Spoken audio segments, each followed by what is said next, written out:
చేయట్లేదు But ఒకేసారి. in the New Testament, only to the church, God gave this wonderful post, king and also to be priest before God. కాబట్టి నూతన నిబంధన కాలంలో సంఘ కాలంలో దేవుడు రాజులుగా యాజకులుగా రెండు స్థానాలు ఒకరికే ఇచ్చినట్టుగా మనం చూస్తుంటున్నాం. This is the great privilege which every Old Testament people longed for that one, but God did not give to them, but gave to the church there. కాబట్టి ఈ రెండు స్థానాల కొరకై పాత నిబంధనలో ఉన్నటువంటి భక్తులందరూ కూడా ఎంతో ఆశించి చూసినారు కానీ దేవుడు వారికి ఎవరికి కూడా ఇవ్వలేదు. నూతన నిబంధనలో ఉన్నటువంటి భక్తులకు సంఘానికి దేవుడు ఇచ్చినాడు. Bible scholars say these 24 elders are the great people who worked for God, who gave their lives unto God there. Bible పండితులు ఏమని చెప్తారు అనంటే ఈ 24 పెద్దలు ఎవరు అనంటే దేవుని కొరకు ఎంతో అతిగా కష్టపడినటువంటి వారు, దేవుని కొరకు అతిగా శ్రమ పడినటువంటి వారు అయి ఉండొచ్చు అని చెప్తారు. I think and they also say Martin Luther may be there. కాబట్టి వారు ఏమంటారంటే బహుశా మార్టిన్ లూథర్ అక్కడ ఉండవచ్చు.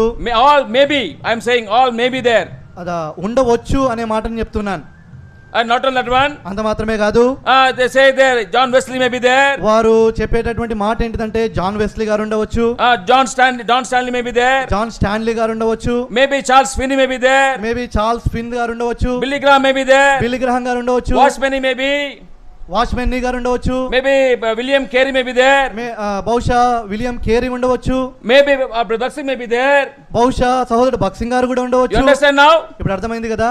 All the great people who sacrificed their lives unto God right from the youth till the end of their lives, how they were faithful even to die, even to give whatever sacrifice may be, those people may be there, one of the elders and amongst of the 24 elders there. కాబట్టి ఈ 24 పెద్దలలో యవన కాలము నుండి వారి జీవితాంతం వరకు కూడా దేవుని కొరకు బహుగా శ్రమపడి కష్టపడి దేవుని కొరకు బహుగా ప్రయాసపడి వారి ప్రాణములు సైతము అర్పించినటువంటి వారు ఈ 24 పెద్దలలో ఉండవచ్చు. In those times I don't say only brothers will be there. కాబట్టి ఆ సమయంలో కేవలము సహోదరులు మాత్రమే ఉంటారని నేను చెప్పలేను. Because after death there is no gender for the soul. కాబట్టి మరణించిన తర్వాత ఆత్మకు లింగ భేదం ఏమీ కూడా లేదు. Only on the earth to fill the earth only God has made male and female. ఈ భూలోకమును నిండించే దాని కొరకై దేవుడు నరునిగా పురుషునిగాను స్త్రీనిగాను నిర్మించినాడు. For the soul there is no masculine any gender there. అయితే ఆత్మకు ఎలాంటి లింగ భేదం లేదు. My dear brothers and sisters,